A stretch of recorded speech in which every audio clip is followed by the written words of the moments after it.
Misi pasukan Ukraina mempertahankan pabrik baja Azovstal di kota Mariupol dari gempuran tentara Rusia diklaim sudah selesai pada Senin 16 Mei 2022. Pabrik baja Azovstal menjadi benteng pertahanan terakhir tentara Ukraina di kota pelabuhan Mariupol. Dengan selesainya misi ini, lebih dari 260 tentara, termasuk beberapa yang terluka parah, dievakuasi dan dibawa ke daerah-daerah di bawah kendali Rusia. Presiden Ukraina Volodymyr Zelensky mengatakan, evakuasi ke wilayah yang dikuasai separatis dilakukan untuk menyelamatkan nyawa para prajurit yang diserang Rusia selama berminggu-minggu. Pertempuran terjadi di labirin lorong bawah tanah pabrik baja Azovstal yang besar. Zelensky berujar yang terluka parah telah mendapat bantuan medis. Adapun sejumlah pejuang yang tidak diketahui jumlahnya tetap tinggal menunggu penyelamatan lainnya.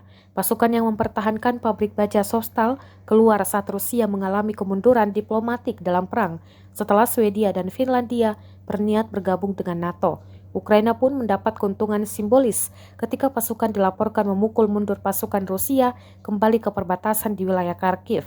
Namun pasukan Rusia masih menggempur target-target di jantung industri di Ukraina Timur yang dikenal sebagai Donbas. Jumlah korban tewas yang sudah ribuan terus meningkat seiring perang yang akan memasuki minggu ke-12 pada Rabu 18 Mei 2022.